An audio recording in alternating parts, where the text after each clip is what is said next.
Hey everyone, this is my reaction to the 4th episode of Majo no Tabitabi.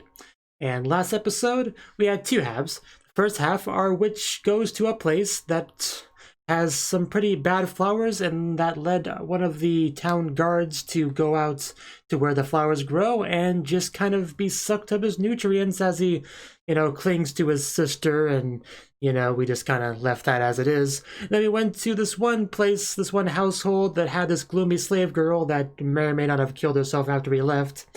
And we, did nothing to help that either. So we're just, we're just on our way on our fun adventure, watching people suffer. That's kind of what our adventure's about, I think. So, let's see how the adventure continues. So, 3, 2, 1, play. Hopefully this episode will be just as cheery as the other ones. Bum, bum, bum. Story time already? I'm sure it'll be a positive story. Princess in love. A cook. I'm sure this will end well. Because you die when you splat on the ground.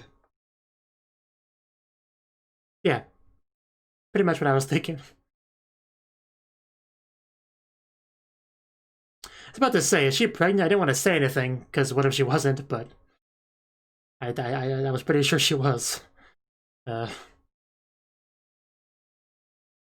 you never want to assume a girl's pregnant. That's one of those things you learn in life. You never want to assume that. You wait until she brings it up before you congratulate her on the baby. There's some life lessons for you.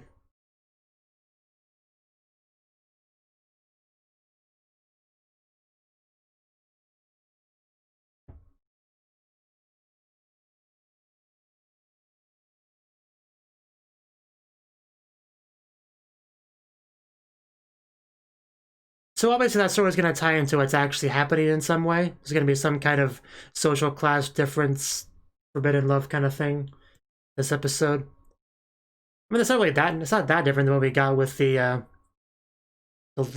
last episode. So maybe he's just referencing that. I don't know. Maybe that's just a way of implying that Nina was pregnant, but probably not. I'm going to assume it's referring to this episode. Because it's, yeah, definitely. Because you already got the story last episode associated with that event, so yeah. This has to be referring to something this episode.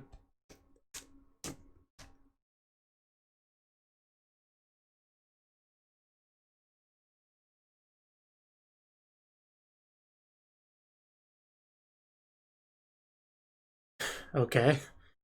Stuffed animals doing hard labor. A princess without subjects, huh? Is this princess in love by chance? Oh, flying on a broom in a blizzard. That'd be rough. I don't know if this qualifies as a blizzard, but it's definitely cold. Yeah, where are we? Getting Girl Last Tour vibes. Or is that just ash, not snow? Because that's far more depressing if that's true.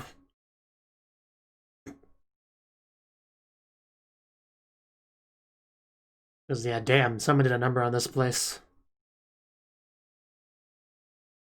Yeah, teddy bear covered in ash. That's pleasant imagery. And blood on the wall. Are we actually going to meet anyone here? I mean, we're probably going to meet some survivor. Maybe the princess.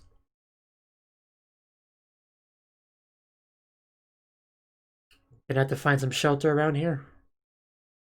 Yeah, there might just be the lingering princess here. That would make sense with the title. Like everyone's dead but the princess that was protected. That would make sense. We could become friends with her.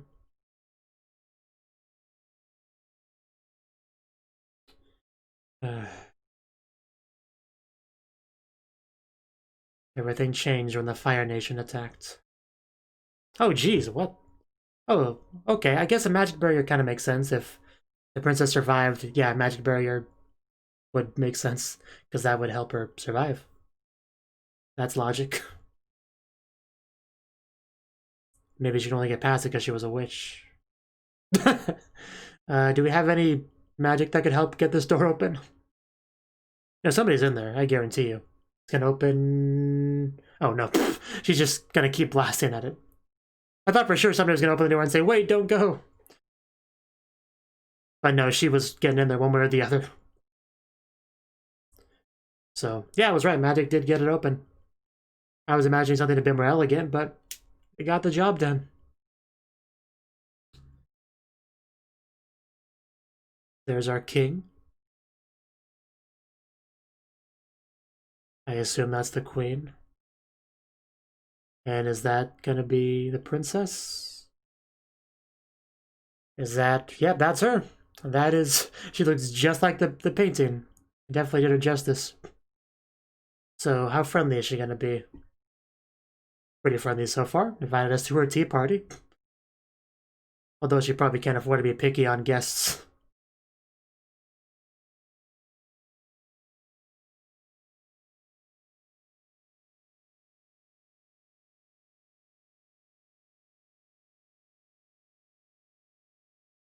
I travel a lot.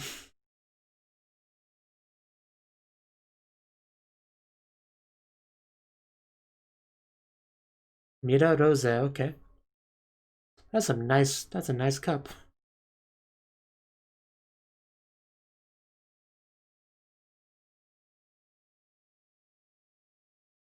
If you don't know, then who does?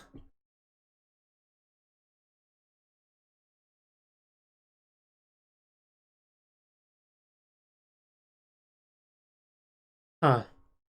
That's odd.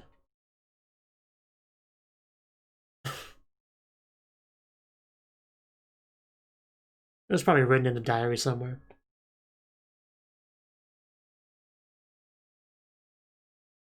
Maybe on that.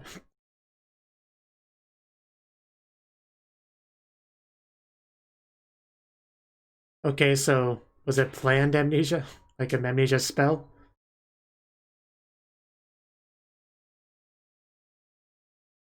Yeah, keep reading.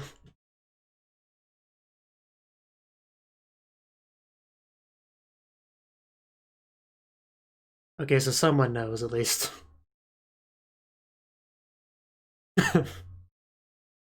You're one to talk.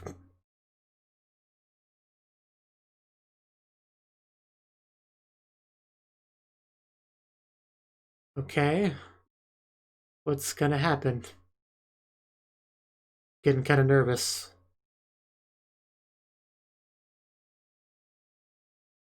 You never know what to expect with this show.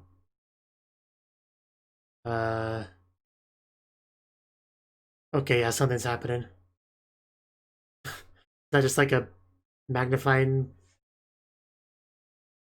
I think that was a dragon. So is it something that comes out at night to attack? Nocturnal beast? Javelier. I would assume so.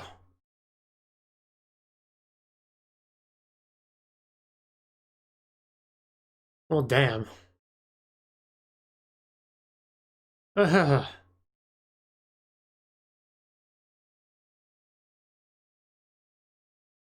So, we have to kill the princess to save what's left of the town. Although not that there's anything left to save. Really. Just ruined buildings all over.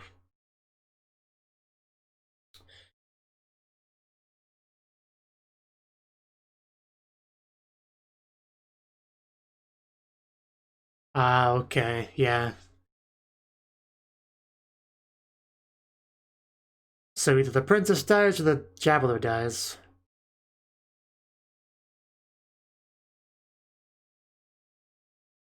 So why haven't you killed it yet?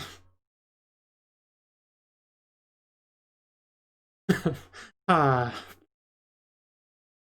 it's not her problem, which I mean, it's not.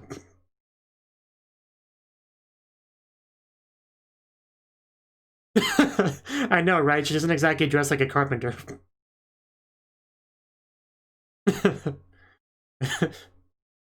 I'm kind of impressed you can joke in the situation. Like, how long have you been stuck in here?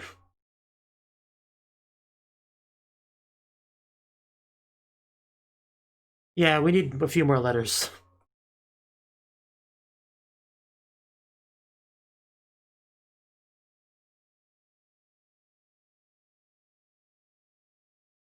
So I'm going to assume the princess is a bad guy. Just throwing that out there.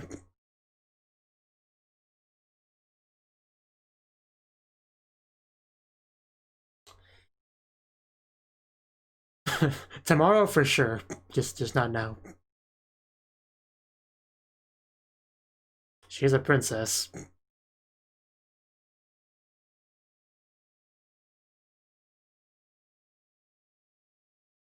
It's also possible you sucked. Just throwing that out there too.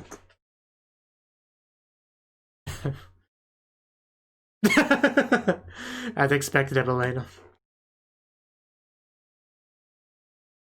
Yeah, what would she gain by helping you? It's not her country. You're not her friend. She's no hero.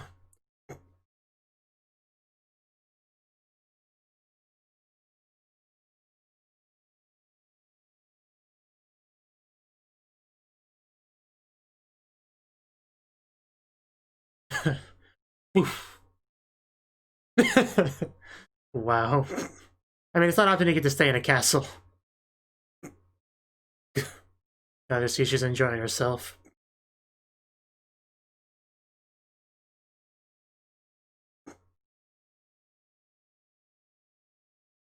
So...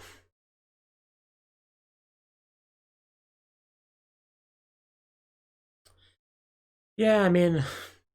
we now know some of what's going on, but there's still so much we don't know. Like, most of the reason for it being summoned. Because obviously something bad happened that the person that summoned it felt it would be worth it to summon it. Maybe the country was beyond saving and just... it was just too corrupt and needed to be destroyed. I mean, yeah, that's the weird.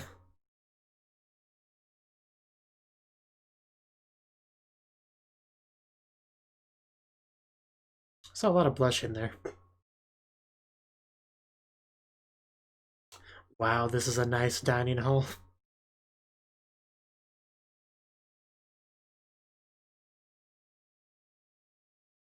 Although I guess it does have a bit of a permanent blush on.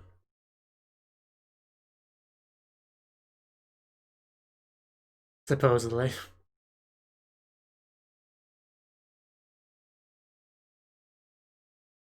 Whew. Was quite the animation. Like, you had a... you could see the knife, and there's just a lot of nice touches to that.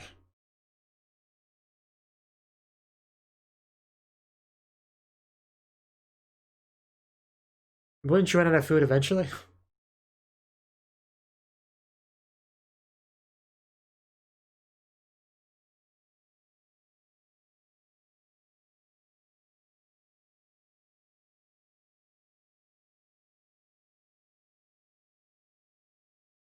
For some reason.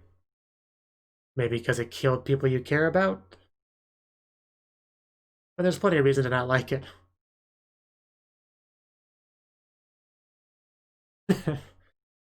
I see we're helping.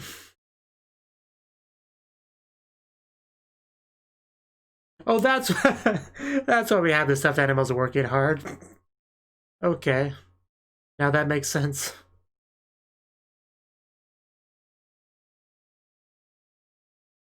Yeah, what exactly are we doing? Gonna make like a pit for the beast to fall into? I mean...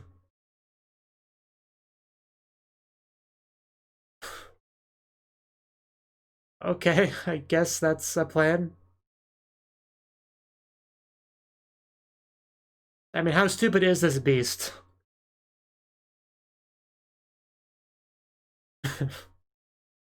Don't push yourself too hard. That is a magnificent hole, though. You did good. It's okay. Somebody give her a head pat.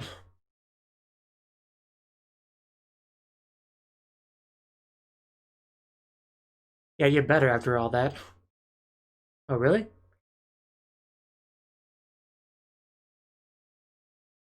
Oh, really?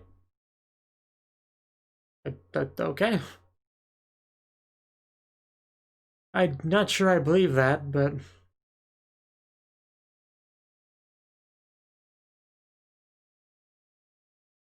like it was never even there.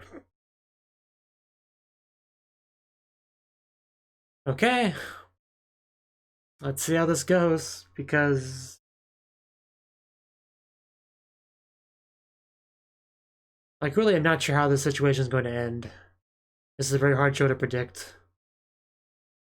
It's obviously going to be some kind of reveal, plot twist about what's going on, surely. Because they're being vague about it for a reason. Be mysterious about it.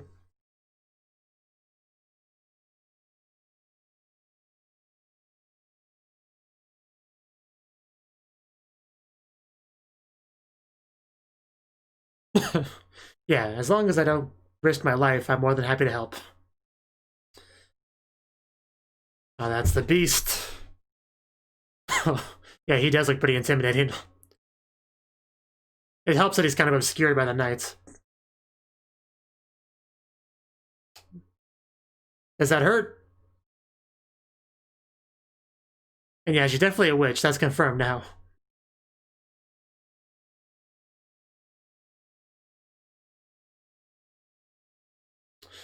Oh my god, it's like he's got like bug legs and I don't know how to describe him. He's just really freaky looking. Like a chimera, kind of. And there we go, that's our trap spot. So she's just gonna like what, blast him from the building. Okay, is it gonna work? That's the question. Just this fire-breathing beast. It's getting pretty close. I think it's actually gonna maybe get you. Okay, no, she has a turbo mode. Yeah, watch out for that fire. So is he gonna stop before he gets to the hole? No, he actually... Wow. Yeah, he got in the hole. So what was step 2 again? Shoot it till it dies? We should start that now, then. It really is a big hole. Someone forgot to put stats in their climbing ability. And now here comes the fun part. Shoot it till it dies. The classic technique. You were in an unfortunate position, man. It's getting the job done, though. Oof. Yeah, she's not bad. Maybe we should just watch. And this is a witch. Oh, jeez. Just from laser beams to stabbing with ice in an environment that's already quite cold. Well, maybe ice wasn't the best choice. Maybe don't go out there right now.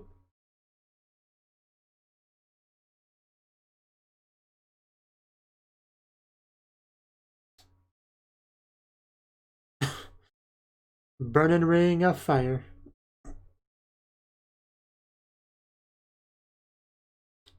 Couldn't tell if my video player was lagging or not there.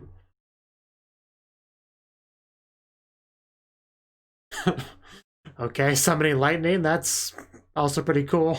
And he can't melt that, so it makes sense. Yeah, hopefully it's just doing a slow motion thing and my player's not lagging. Oh, baby.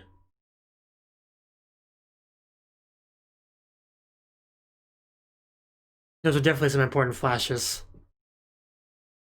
Not that I fully understood what they meant.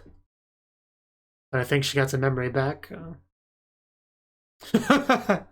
Unlimited Blade Works, Gate of Babylon, whatever you want to call it. You are in trouble now. My god, this woman. I'm never gonna piss her off.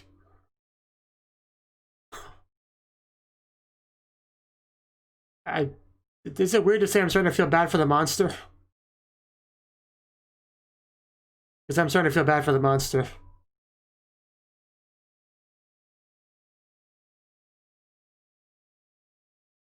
Because for all we know, the monster was a good guy.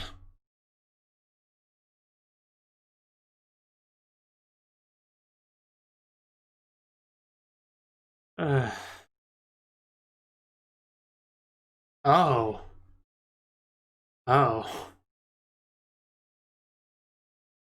Uh.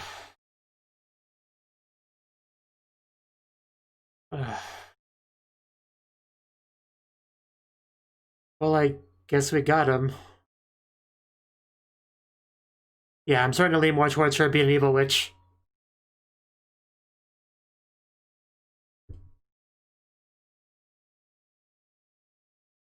I think we should go now. I think it's time to pack up our stuff and leave.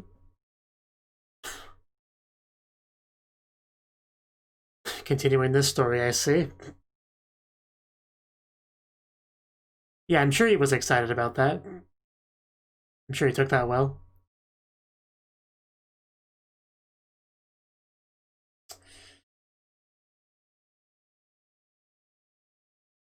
Who could have seen that coming? So that's the guy we saw earlier in the flashes, yeah.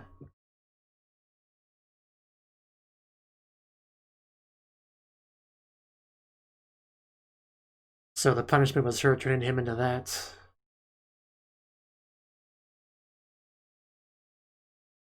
I was right about that.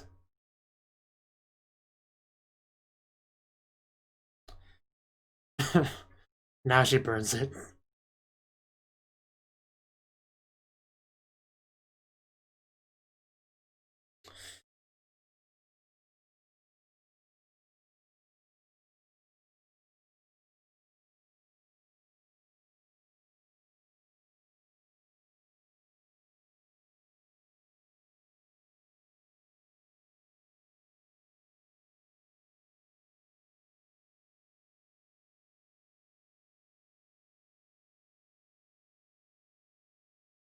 As far as punishments go, I think that was a bit excessive, ma'am.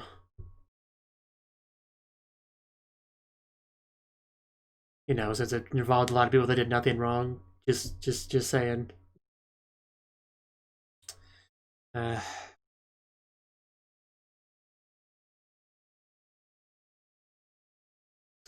I see we're ignoring my advice to leave. I know the food's nice, but I don't feel comfortable being here. Which is kind of a theme with everywhere we go. I'm starting to see. Wait. There is no one in that chair. You are starting to really scare me. Okay, so she is taking my advice. Good. I just didn't know because she's off her rocker.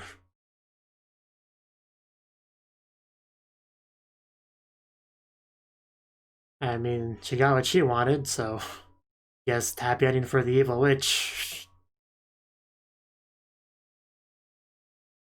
And the king, you know, got punished, so I mean if we don't mind having the whole country as collateral damage, then yeah, happy ending, guys.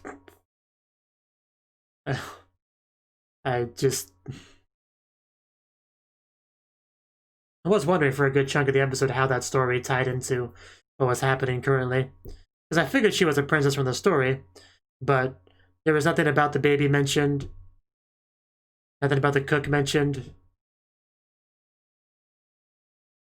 But yeah, when I saw the guy tied to the pole, that I should have figured that was a cook. It didn't quite click with me though.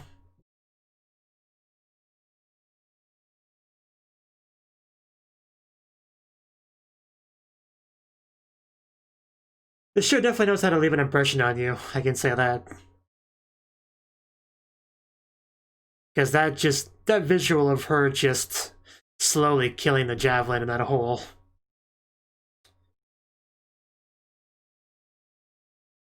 You know, cackling maniacally in the air, just...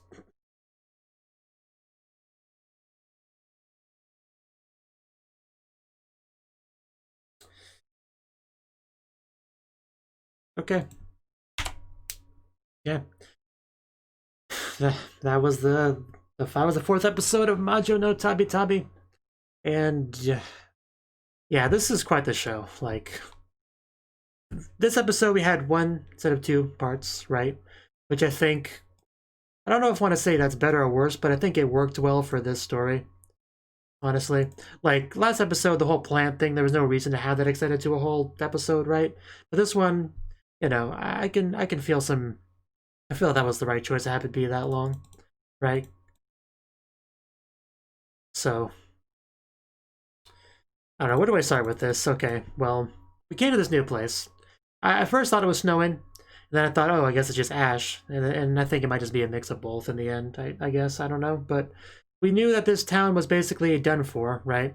We had the title of the episode be The Princess Without Subjects, so it was pretty obvious we were going to find a princess here, right? It was like a mostly empty, abandoned town, so no subjects, right? So we just had to find the princess at that point. And of course the princess would be at the castle. So I knew it wasn't an empty castle. I knew there'd be a princess inside. I figured she would let her inside. She didn't. She just, you know, broke the door open. Just very in line with what Elena does.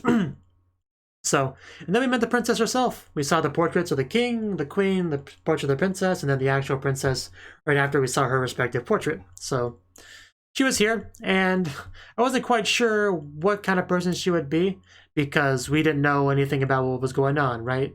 So I was always keeping it in the back of my mind the possibility that she is an evil princess. That thought was pretty much always in my mind as a possibility, right?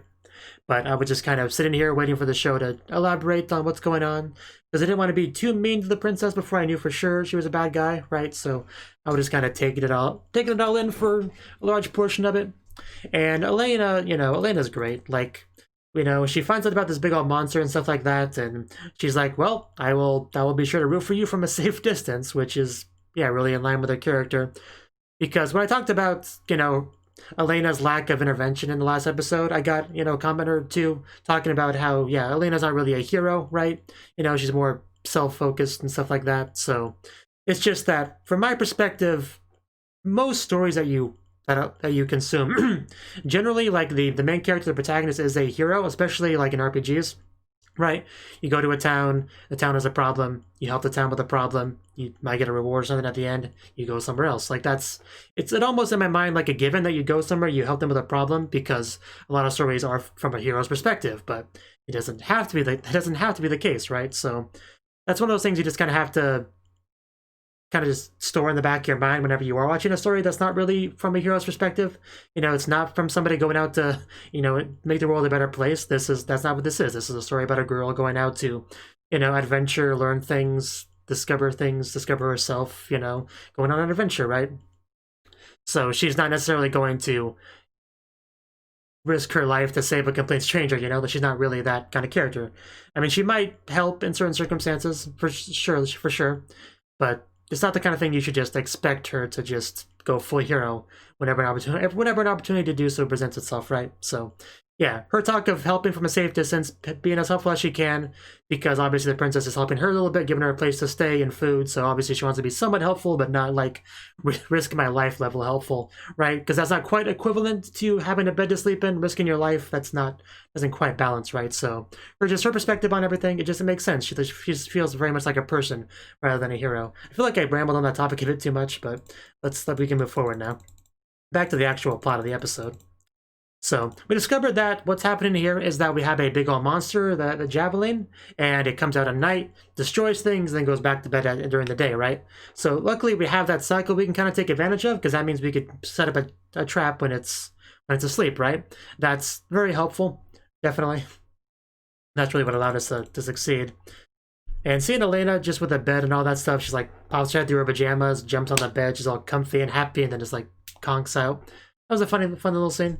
Not much to say on it, but I did quite like that little scene. And the princess can cook. That was probably the biggest plot twist surprise of the episode, I would say. So, yeah, the plan was simple. We dig a big old hole during the day. We fill it up. At night, we lure it over the hole. The monster falls in the hole. It gets stuck in the hole. We blast it until it dies. Straightforward plan. And since they kind of explained that plan before we did it, I almost expected it not to work. I mean, but that is more of a Western trope than a, you know, Japanese trope, so it makes sense that it wasn't really how it went.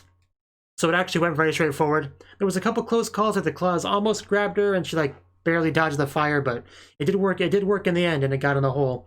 And at that point, it was blast, blast, blast, icicle, icicle, icicle, lightning, lightning, lightning, burning ring of fire, gate of Babylon, blade works, shooty, shooty all over the place.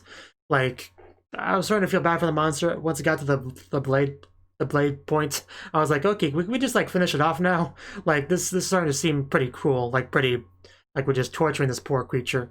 I mean, I know it deserves death because obviously it killed a bunch of other people, but we don't need to have like a prolonged torture scene of this monster, right? Because I didn't even see him kill anyone, right? I mean, from my perspective, we just saw him breaking buildings and eating what I assume are already dead people, right?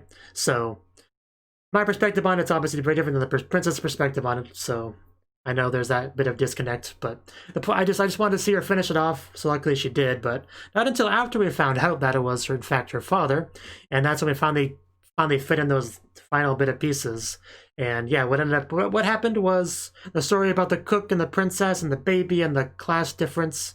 Yeah, that was about her and the cook who we never met because he was dead before we got here.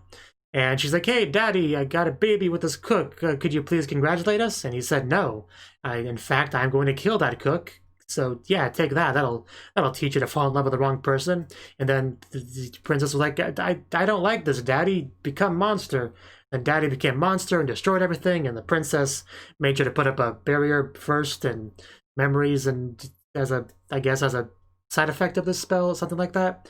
And, yeah, after Daddy killed everyone else, I guess she decided it's time to kill Daddy, and then she became a princess without subjects, in an empty town with nothing but her castle and her food, and the one sort of companion she had, Elena, she's leaving too now, and now she's just kind of sitting at this dinner table talking to herself. It's all very disturbing stuff, but that's kind of to be expected with this show. And yeah, Elena just kind of slipped out of there at the end because I think we've been here long enough. It's time to leave. It's just kind of funny because I was sitting here thinking like, what, Elena's still there hanging out with this girl? She should leave, but I was wrong. She was not sitting there hanging out with the girl. She was just talking to herself, and Elena was preparing to just get out of there. So, as usual, Elena, the smartest girl in this show, that's continuing to be very much true. She knows what to do, when to leave, when to help out, when not to help out too much. She's a smart cookie. So, yeah, that was a story. That was another happy story for this show. It's good. It's good to see. So, yeah, that was quite the episode for sure. This show definitely knows how to make you feel a lot of complex feelings. I think that's kind of its main goal, right? And because it's not as if there was like one person that was overall in the wrong in the situation. Obviously, what the king did was wrong, but you can't exactly say the princess was the hero of this story, right? Killing everyone else, so it really wasn't like, yeah, it's just, the show really likes these sort of ambiguous, messy situations. I don't necessarily have that kind of straightforward opinion on them, but I don't know exactly how to phrase what I'm trying to say, but hopefully you kind of get it. It's that kind of story, right? The show does that. And we are done with this place. We are leaving. Hopefully the next place we go is a little bit more cheery. But probably not. Thank you for watching. And a special thanks to Cnouki and Ryan for supporting the channel. If you enjoyed this video, I hope you consider clicking the like button and leaving a comment, because that's a great and easy way to let me know that people want more. If you want to do something big to help the channel, you can support me on Patreon and get nice benefits like early access to certain videos. See you next time.